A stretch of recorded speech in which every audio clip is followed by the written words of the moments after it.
गुरुदेव की जय। पार्वती पति हर हर महादेव महाराज जय। सच्चिदानंद जी महाराज जय।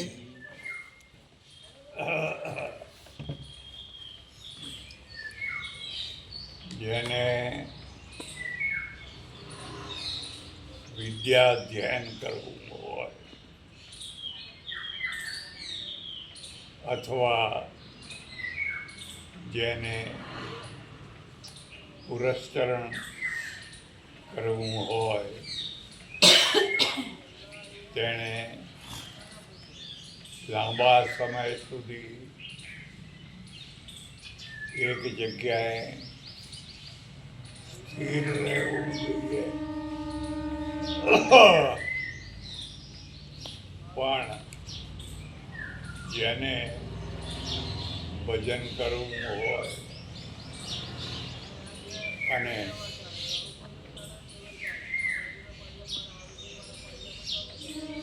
સંયમી જીવન જીવવું હોય તેણે સતત પ્રવાસ પગપાળા યાત્રા કરવી જોઈએ. નીતિકારે લખ્યું છે કે એકેન ભક્તિ, જેણે ભક્તિ કરવી હોય તેણે એકલા રહેવું જોઈએ. એકાકીપણું બહુ દુઃખદાયી છે અને બહુ સુખદાયી પણ છે. જેને સાંસારિક રાગ દ્વેષો પ્રબળ હોય તેના માટે એકાકીપણું બહુ દુઃખદાયી થઈ જતું હોય છે. પણ જેને વૈરાગ્ય ચડ્યો હોય તેના માટે એકાકીપણું બહુ સુખદાયી થઈ શકતું હોય છે. જે લોકો સમૂહમાં રહેતા હોય છે અથવા સાધુઓની જમાતમાં ફરતા હોય છે તે લોકો અંદરો અંદર વધુ ને વધુ વાતો કરતા રહેતા હોય છે. મોટાભાગની વાતો અંદરો અંદરની ખટપટોની થતી હોય છે. એટલે નીતિકારને કહેવું પડ્યું કે હે સાધક, તારે જો ભજન કરવું હોય અને સંયમિત જીવન જીવવું હોય તો એકાકી રહેજે.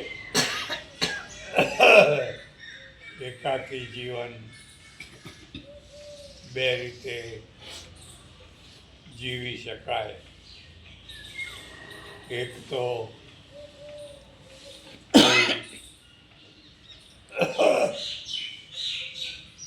જગ્યાએ ઝૂંપડી બાંધીને મઢુરી બાંધીને રહી શકાય અથવા સતત ભ્રમણ કરતા રહી શકાય.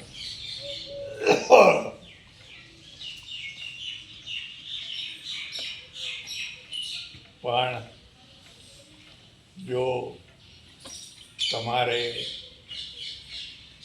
વિદ્યાભ્યાસ કરવો હોય અથવા કોઈ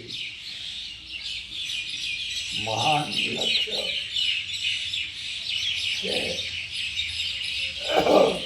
રાષ્ટ્રીય લક્ષ્ય પાર પાડવું હોય તો તમારે કોઈ જગ્યાએ સ્થિર થઈને રહેવું પડે.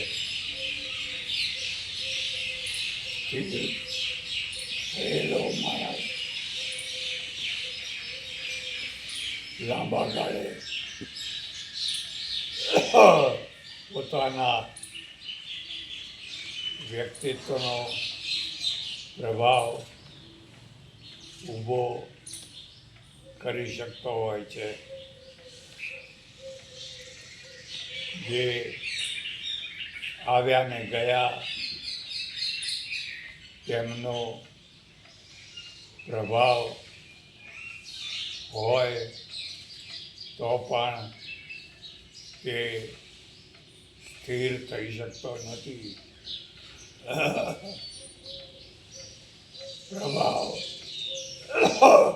પ્રભાવ ઊભો કર્યા વિના વિશાળ જનસમૂહનો સાથ મેળવી શકાતો નથી. વિશાળ જનસમૂહના સાથ વિના કોઈ મહત્વનું કાર્ય કરી શકાતું નથી. એટલે રામદાસજી મહારાજ નાસિક પંચવટીમાં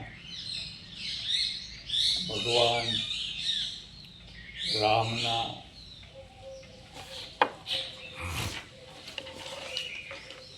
દર્શન કરીને પ્રકાંડ શાસ્ત્રી વિષ્ણુ શાસ્ત્રીના વિશાળ ગ્રંથ ભંડારમાંથી મનગમતો એક ગ્રંથ લઈને કોઈ એક એકાંત જગ્યાની શોધમાં નીકળી પડ્યા. યોગાનુયોગ શાસ્ત્રીજીએ જ તેમને બતાવ્યું કે અહીં નજીકમાં જ ટીકડી નામનું ગામ છે. આ ગામની ભાગોળે એક સુંદર નદી વહે છે અને તે નદીની બેકડ ઉપર એક ગુફા છે. આ ગુફામાં વર્ષો પહેલા એક સાધુ મહાત્મા સાધના કરતા હતા. પણ પછી તે ચાલ્યા ગયા. તેમના ગયા પછી આ ગુફા ઝાડ ઝાંખરા અને વેલા પત્તીઓથી ઢંકાઈ ગઈ છે. તમને યોગ્ય લાગે તો આ ગુફાનો ઉપયોગ તમે એકાંત માટે કરી શકો છો. શાસ્ત્રીજીની વાત સાંભળીને રામદાસજી ટાકળી ગામનું નામ ટાકળી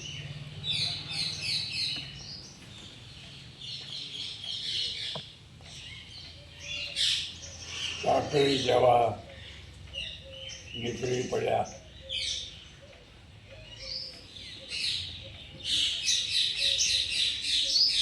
અને કલકલ વહેતી નદીના કિનારે પહોંચી ગયા. નદીનું પાણી શુદ્ધ હતું અને તેની ઊંચી ભેખડો ઉપર એક જૂની ગુફા ઢંકાઈ ગયેલી હાલતમાં દેખાતી હતી.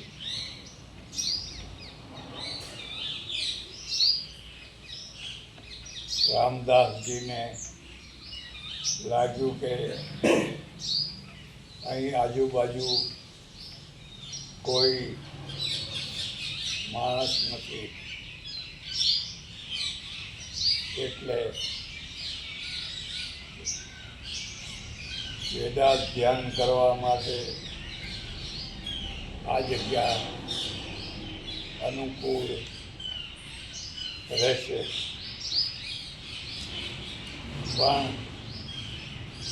ગુફામાં એટલી બધી ઝાડ ઝાંખરી હતી કે અંદર જઈ શકાય એવું જ ન હતું. તેથી તેમણે ગુફાની બહાર નદીના કિનારે આસન જમાવ્યું. પેરેગ્રાફ. જે સાચો સાધક ત્યાગી હોય તે સગવડોને ના ખોળે, ગમે તેવી અગવડોને પણ સ્વીકારીને આસન જમાવે. સગવડો ખોળનારા લાંબો સમય સ્થિર થઈ શકતા નથી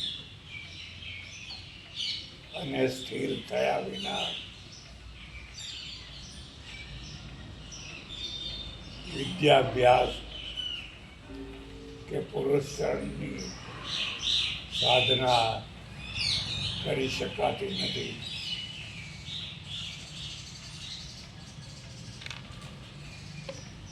તેથી વ્યક્તિના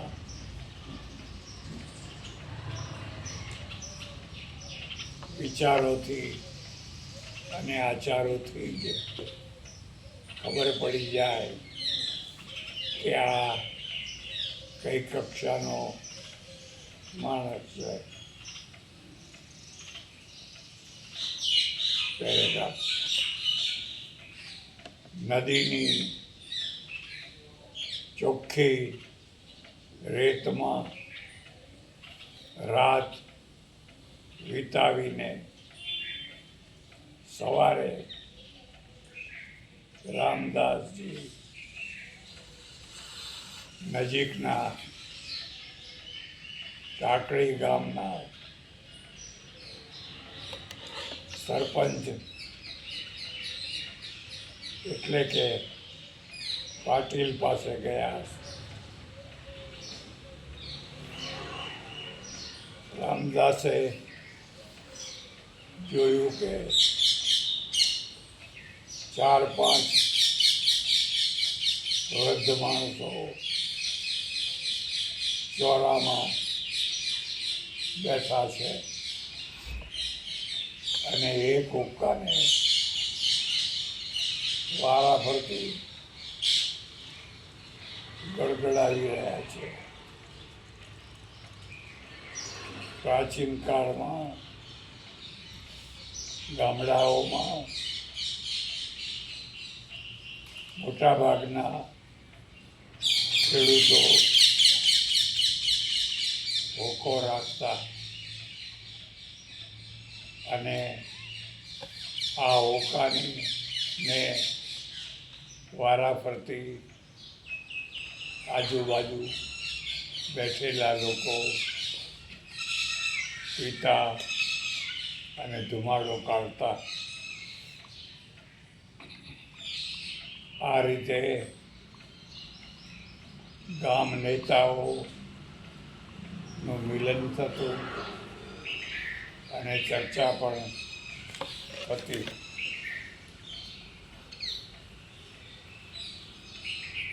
એવું કહી શકાય એક જ હોકાને વારા ફરતી પીવાથી ભાઈચારો પણ વધતો. ત્યારે રબરની લાંબી ટોટીઓ નીકળેલી નહીં એટલે હોકાની જે ફૂંક મારવાની દાંડી હતી તે દાંડીના દ્વારા જ બધા હોકો પીતા રહેતા.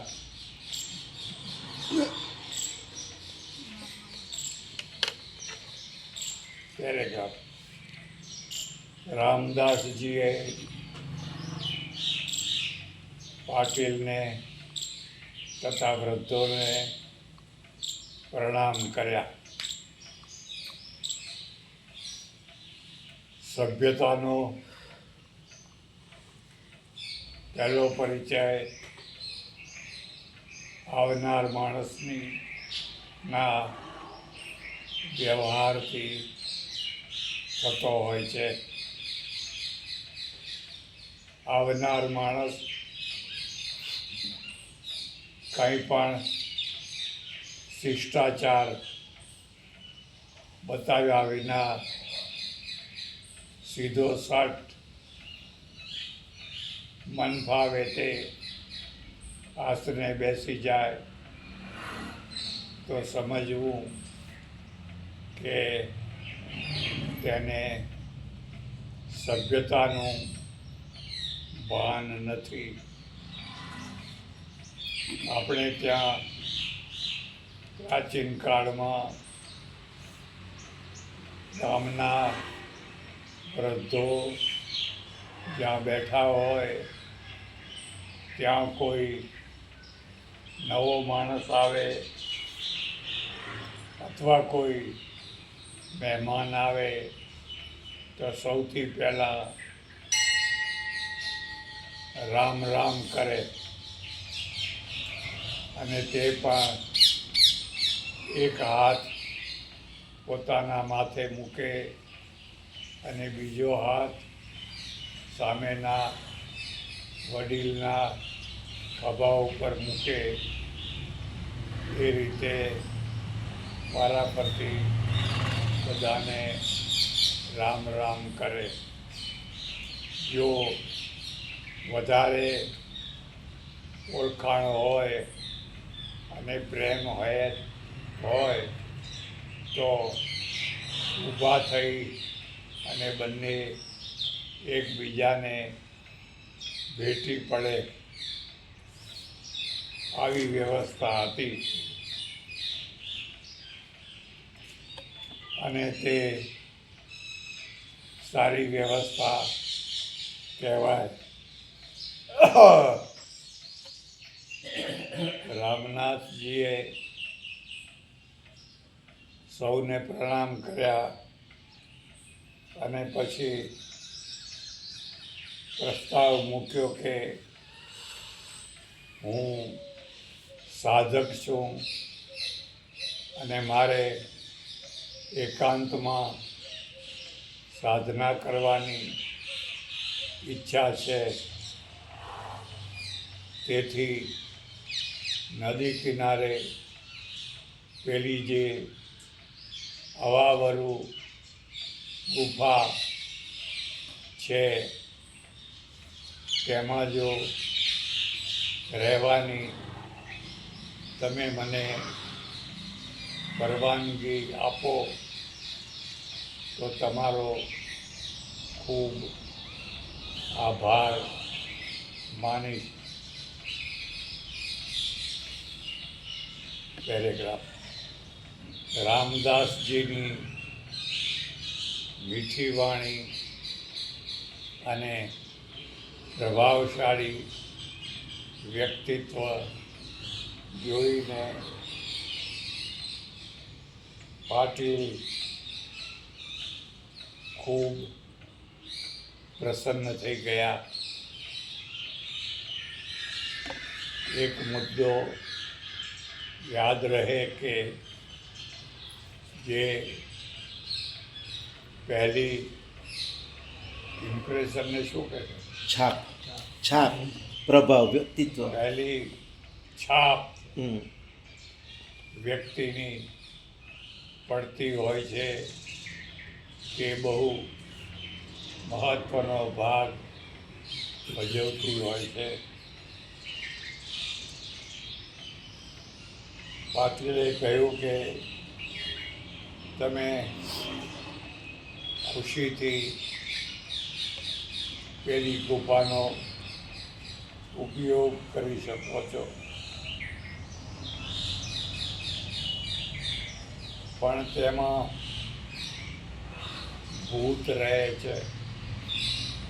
તેથી તેની નજીક કોઈ જવાની હિંમત પણ કરતું નથી. ત્યારે રામદાસજીએ કહ્યું કે એ ભૂતનો ઉપાય કરવા માટે તો હું નીકળી ગયો છું. મારે માત્ર ગુફાનું જ ભૂત નહીં પણ પૂરા દેશના ભૂતને ભગાડવું છે. એટલે તમે ભૂતની ચિંતા ના કરો. હું ગામ ઉપર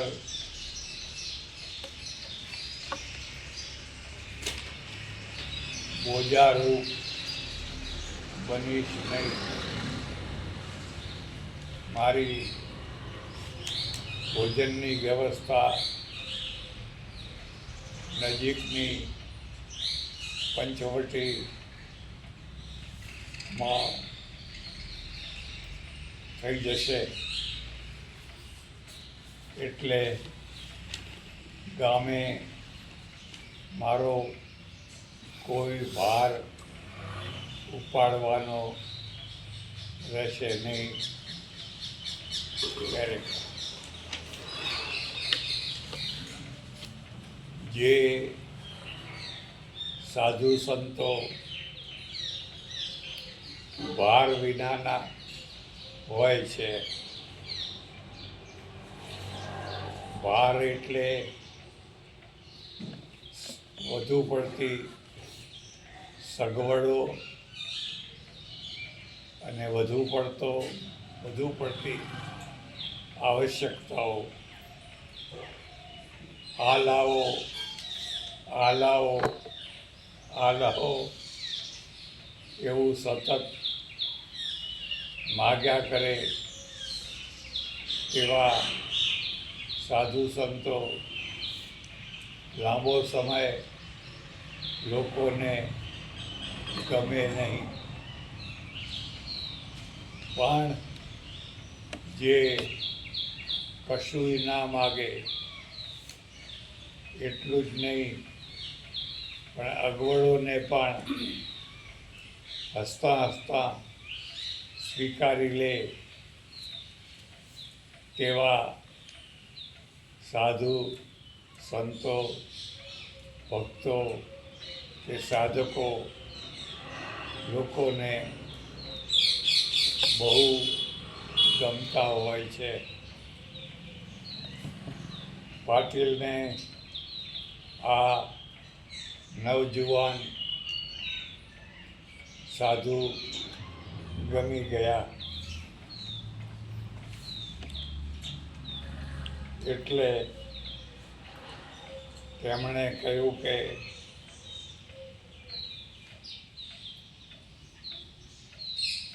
જ્યાં સુધી ગુફાને રહેવા લાયક ચોખ્ખી બનાવવામાં ના આવે ત્યાં સુધી તમે અમારા ઘરમાં રહો.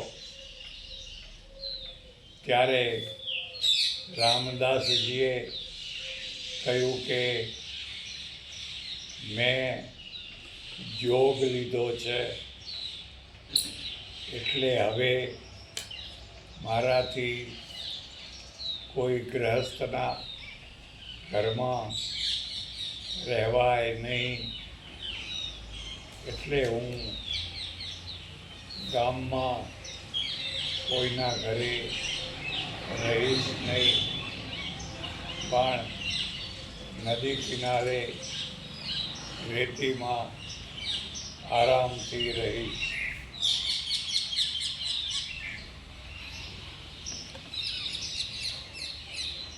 રામદાસજીની વાતોથી બધા પ્રભાવિત થઈ ગયા. એક મુદ્દો યાદ રહે કે ભારતમાં સૌથી મોટો પ્રભાવ ત્યાગનો રહેતો આવ્યો છે અને આજે પણ છે. લોકો પાસે વૈભવ હોય તો વૈભવનો પણ પ્રભાવ રહે, પણ વૈભવમાં એટલી પૂજ્યતા ના રહે જેટલી ત્યાગમાં રહે. માનો કે કોઈ શહેરમાં બહુ મોટા ધનાઢ્ય વ્યક્તિ રહે છે,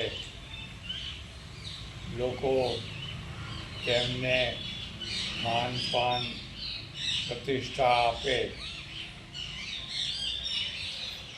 પણ એ જ શહેરની ભાગોળે કોઈ નાની સરખી પર્ણકુટીમાં સાચા ત્યાગી સંત રહેતા હોય તો તેમના પ્રત્યે જે પૂજ્ય ભાવ થાય કે પેલા ધનાઢ્ય વ્યક્તિ પ્રત્યે ના થાય. મોટા ભાગે ધનાઢ્ય લોકો સ્વાર્થી હોય છે અને તેમનો મોટો સ્વાર્થ માન ભૂખનો હોય છે. જ્યાં તેમને બહુમાન મળે અને તે પણ લોકો વચ્ચે કે સભા વચ્ચે તેમનો જે જયકાર થાય તેવી જગ્યાએ તેઓ વધારે જતા હોય છે અને દેખાવ પૂરતું દાન પુણ્ય પણ કરતા હોય છે, પણ પેલા સાચા સંતને નથી તો ધનની ગરજ હોતી કે નથી માન પ્રતિષ્ઠાની ઈચ્છા હોતી. તેથી આવનાર સૌના માટે કે સમાન ભાવ રાખતા હોય છે.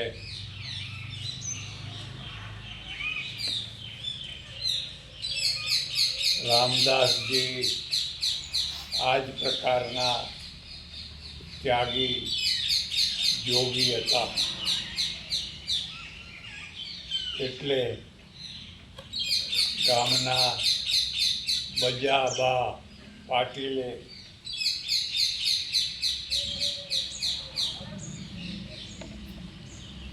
તેમની વાતનો સ્વીકાર કરી લીધો, પણ સાથે સાથે કહ્યું કે અમારું ગામ તો ગમાર છે, તમને અહીં ગમશે કે કેમ તે મોટો પ્રશ્ન છે. કરેગા વિદ્વાન સાધુ સંતો મોટા ભાગે મોટા શહેરોને પોતાની રહેવાની જગ્યા તરીકે પસંદ કરતા હોય છે. તેના ઘણા કારણો છે. એક તો તેમની વિદવત્તાની કદર કરનારો વર્ગ મોટા શહેરમાંથી મળી રહેતો હોય છે. બીજું, તેમની ધનની અપેક્ષા હોય તો ધન પણ મોટા શહેરોમાંથી મળી રહેતું હોય છે. સાથે સાથે કોઈ પ્રવૃત્તિ કરવી હોય અને કાર્યકર્તાઓની જરૂર હોય તો કાર્યકર્તાઓ પણ મોટા શહેરમાંથી મળી રહેતા હોય છે. કારણ કે મોટા શહેરોમાં બધી પ્રકારના માણસો નિવાસ કરતા હોય છે. જ્યારે કાકડી જેવા નાના ગામમાં જ્યાં માત્ર ખેડૂત અને મજૂર વર્ગનો જ વાસ છે, ત્યાં ગમાર માણસો રહે તે સ્વાભાવિક છે. પણ ગમાર લોકો પણ પોતાના મુખે પોતાની ગમારતાનો સ્વીકાર કરે તે બહુ મોટી વાત કહેવાય. મોટા ભાગે મૂર્ખાઓ કદી પોતાને મૂર્ખા સમજતા નથી હોતા એ પોતાને વિદ્વાનોના બાપના બાપ માનતા હોય છે, પણ બજાબા પાટીલે સ્વીકાર કર્યું કે અમારું ગામ ગમારોનું ગામ છે.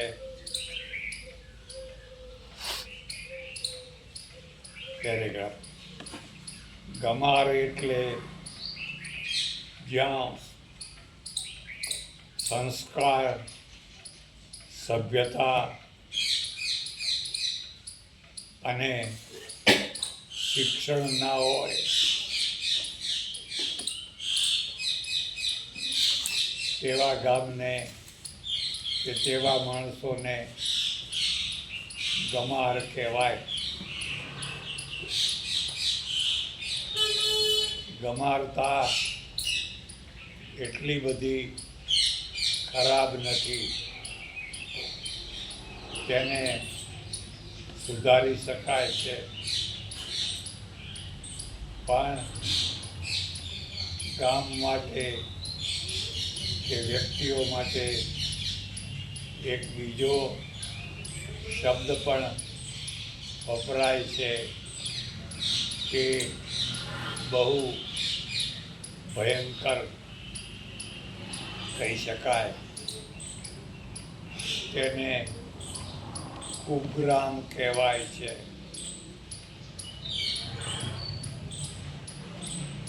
કુગ્રામ એટલે જ્યાં લોકો વ્યસન, વ્યભિચાર, જુગાર, ખટપટો અને હિંસાથી ભરપૂર હોય તેને કુગ્રામ કહેવાય. આવા કુગ્રામને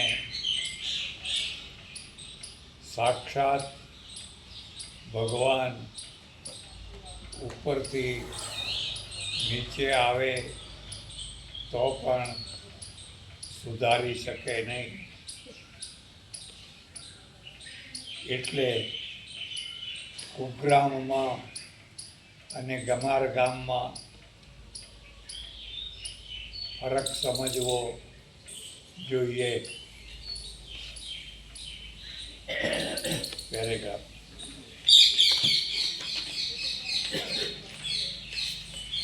એક સમયની દ્વારકા નગરી ને ભગવાન કૃષ્ણે સોનાની બનાવી દીધી હતી અને આખી નગરી બહુ સુખી હતી. પણ આ નગરીના યાદવો સોનાને પચાવી શક્યા નહીં. સોનું અમૃત છે અને ઝેર પણ છે. જો પચાવો તો અમૃત છે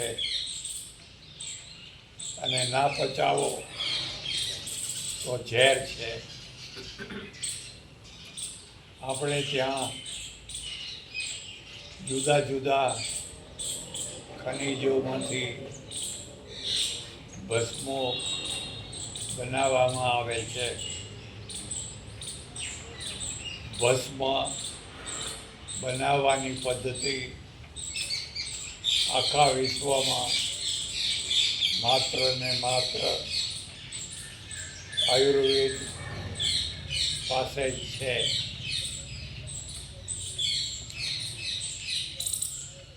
આ ભસ્મોમાં સુવર્ણ ભસ્મ પણ હોય છે અને તે પણ સતપુટી શાસ્ત્રપુટી એમ જુદી જુદી કક્ષાની હોય છે, જે બહુ દુર્લભ કહેવાય છે. શાસ્ત્રપુટી ભસ્મ હીરા માણેક કરતાં પણ વધુ મોંઘી હોય છે અને તે ગમે તેવા જૂના રોગોને પણ દૂર કરવામાં અને વૃદ્ધને નવી જુવાની આપવામાં પણ સામર્થ ધરાવે છે એવું આયુર્વેદ માને છે. શિલાજીતની સાથે સુવર્ણ ભસ્મનો યોગ કર્યો હોય તો વૃદ્ધાવસ્થા દૂર ભાગે છે. પણ આ બંને તત્વો શુદ્ધ રૂપમાં મળવા બહુ દુર્લભ છે. મોટાભાગે બનાવટ ચાલતી હોય છે.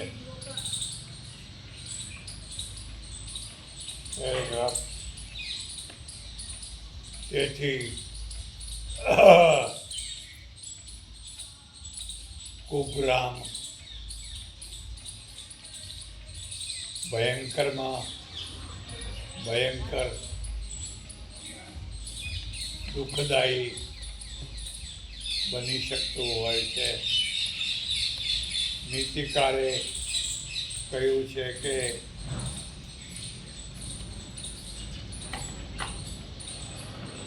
છ વસ્તુઓમાં વ્યક્તિ વિના અગ્નિએ બળતો હોય છે. તેમાં સૌથી પહેલું કુગ્રામ બતાવ્યું છે. આખો શ્લોક લખાવો નથી, પણ 2 વાક્યો એ લખાવું છે. કુગ્રામ વાસા કુલહીન સેવા કુભોજનમ ક્રોધમુખી ચ ભાર્યા વિધવા ચ કન્યા મૂર્ખશ્ચ પુત્ર વિનાગ્નિના ષટ પ્રદહંતિ કાયમ.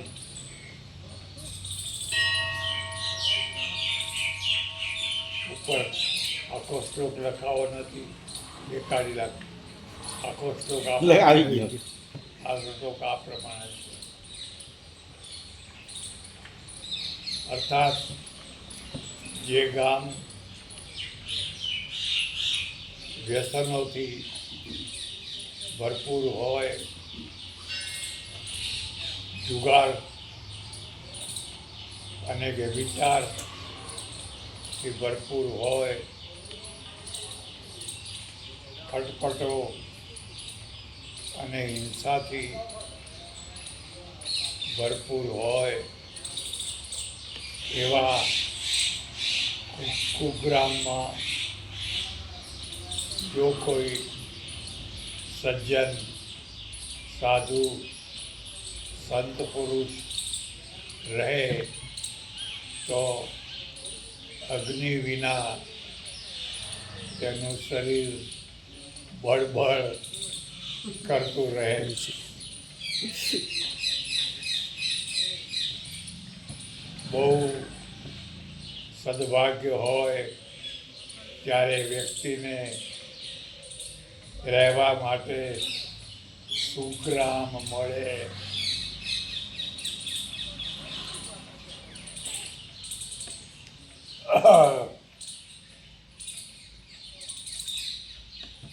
રામદાસજીએ કહ્યું કે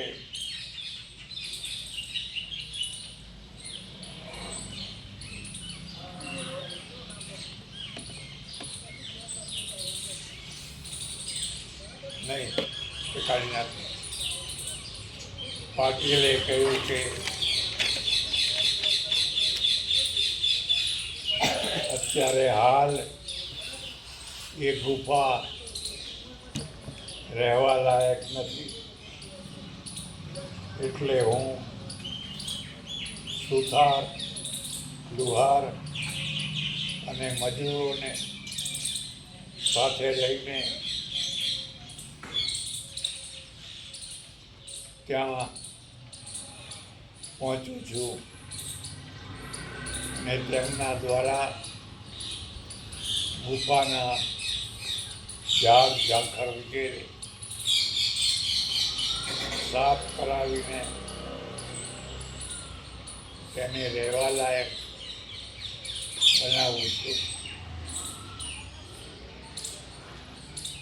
પેરેગ્રાફ. જે લોકોને ટોકીને સેવા કરવાનું કહેવામાં આવે છે તે લોકો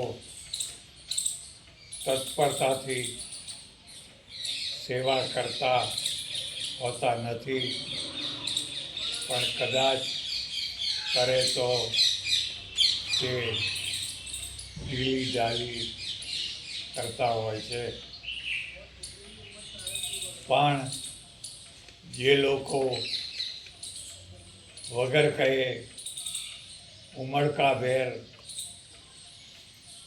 સેવા કરવા તત્પર રહેતા હોય છે તે લાંબો સમય ઘણી સારી રીતે સેવા કરી શકતા હોય છે.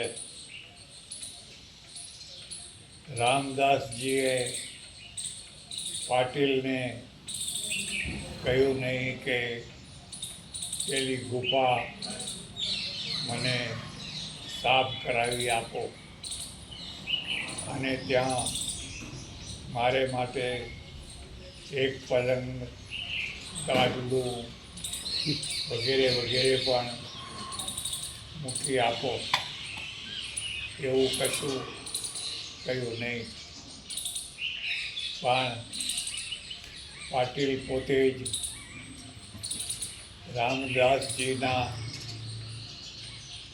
અકિંચન ત્યાગથી એટલા પ્રભાવિત થયા કે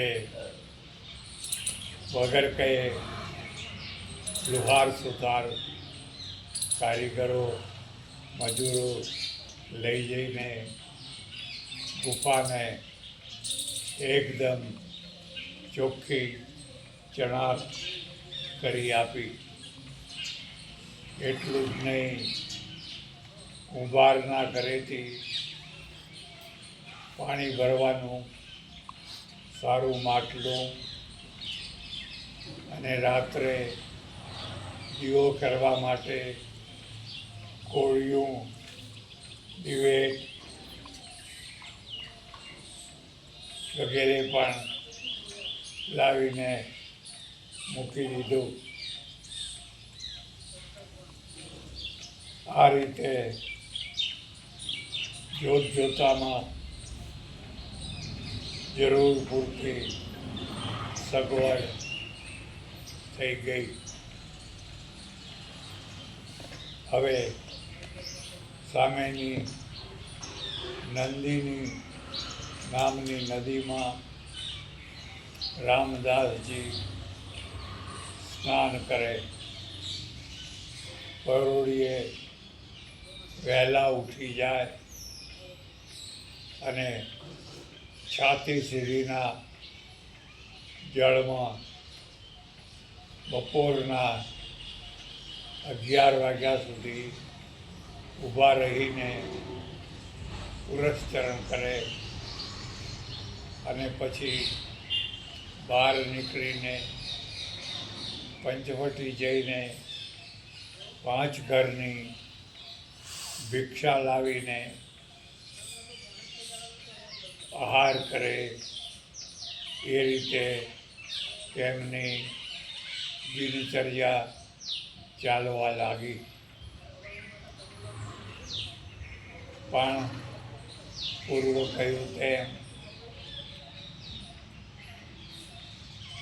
શાસ્ત્રીજીની પત્ની અન્નપૂર્ણા હતી. બધી સ્ત્રીઓ અન્નપૂર્ણા નથી હોતી. કોક ભાગ્યશાળીને જ અન્નપૂર્ણા જેવી પત્ની મળતી હોય છે. અન્નપૂર્ણાની પહેલી નિશાની એ કે તે હંમેશા બે માણસની વધારે જ રસોઈ બનાવે અને બધાને જમાડ્યા પછી કોઈ મહેમાન પરણો આવવાનો હોય તેની રાહ જોવે અને તેને પણ જમાડે. તે પછી જે વધુ ઘટ્યું હોય તે થોડું હોય તો પણ કશી ફરિયાદ કર્યા વિના શાંતિથી આહાર કરીને વિરામ કરે. આવી અન્નપૂર્ણા પોતાની સાથે સાથે પોતાના પતિનો પણ જય જયકાર કરતી હોય છે. મારાથી કહેવાય નહીં પણ કેટલાક ઘરોમાં ઉલટા પ્રકારની સ્ત્રીઓ હોય છે જે એવું રાંધે છે કે ઘરના માણસો જ માણસોને જ પૂરું થતું નથી હોતું. વિચારવું કૂતરું તો એમના આંગણે આશા જ ના રાખે.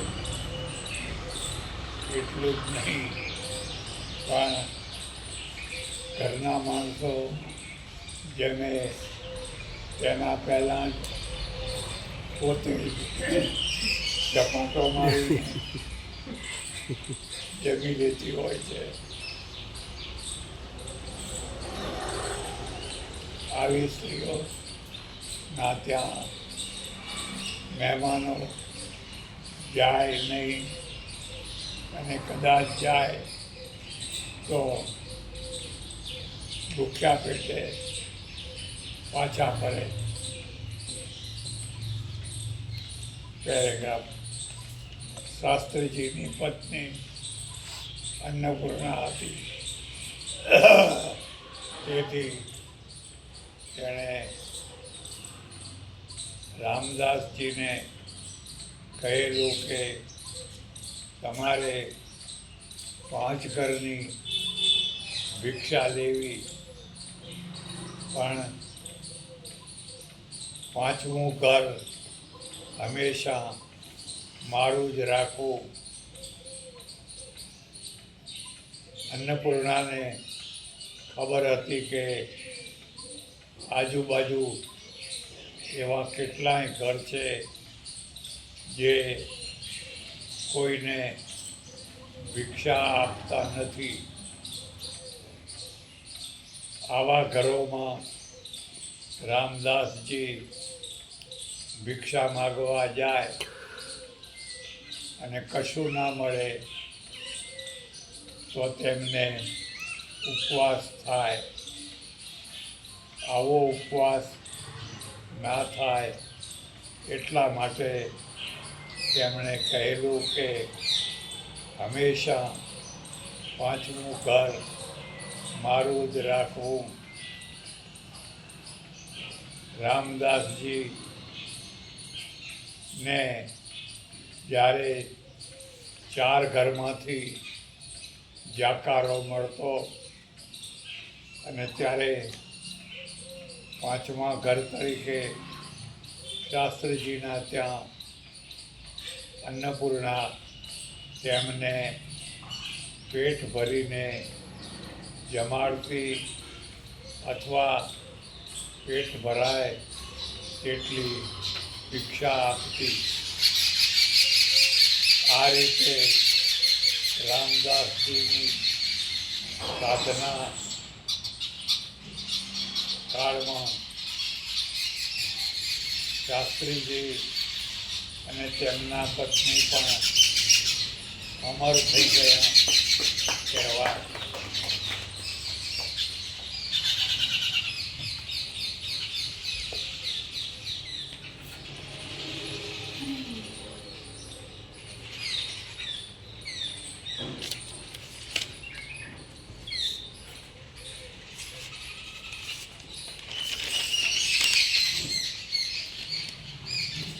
રામનાથજી પેલી ગુફામાં રહેવા લાગ્યા.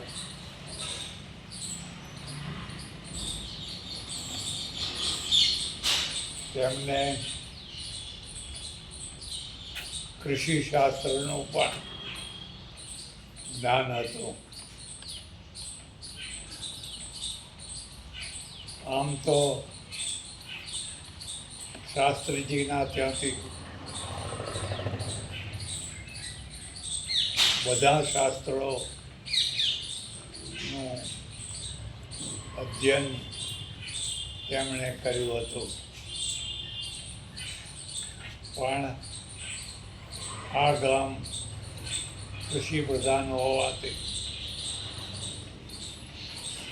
રામદાસજીના કૃષિ જ્ઞાનનો ઉપયોગ થવાની શક્યતા હતી. પેરેગ્રાફ. એક મુદ્દો ખાસ યાદ રહે કે સાધુ, સંત, ભગત કે કોઈ પણ હોય તેનામાં વધુમાં વધુ ઉપયોગિતા હોવી જોઈએ. જો વિદવત્તા ભરી ઉપયોગિતા ના હોય તો છેવટે ઝાડુ લગાવવાની કે વૃક્ષોને પાણી પાવાની યોગ્યતા હોય તો પણ તે ઉપયોગી થઈને સૌનો આદર માનનો અધિકારી બની જાય. રામદાસજીએ પોતાના કૃષિ જ્ઞાનનો ઉપયોગ કરીને ટાકડી ગામના ખેડૂતોને કેવી રીતે ખેતી કરવી તેનું વિશદ માર્ગદર્શન આપ્યું અને ખેડૂતોએ તે સ્વીકાર્યું. તેના પરિણામે પહેલા જ વર્ષમાં બધા ખેડૂતોને બમણી ખેતી આવવા લાગી. આ રીતે બમણી ખેતીના દ્વારા એક સમયનો લુખું ભૂખ્યું દરિદ્ર ગામ સુખી થવા લાગ્યું. તેથી રામદાસજી પ્રત્યે સૌને શ્રદ્ધા ભક્તિ વધી ગઈ.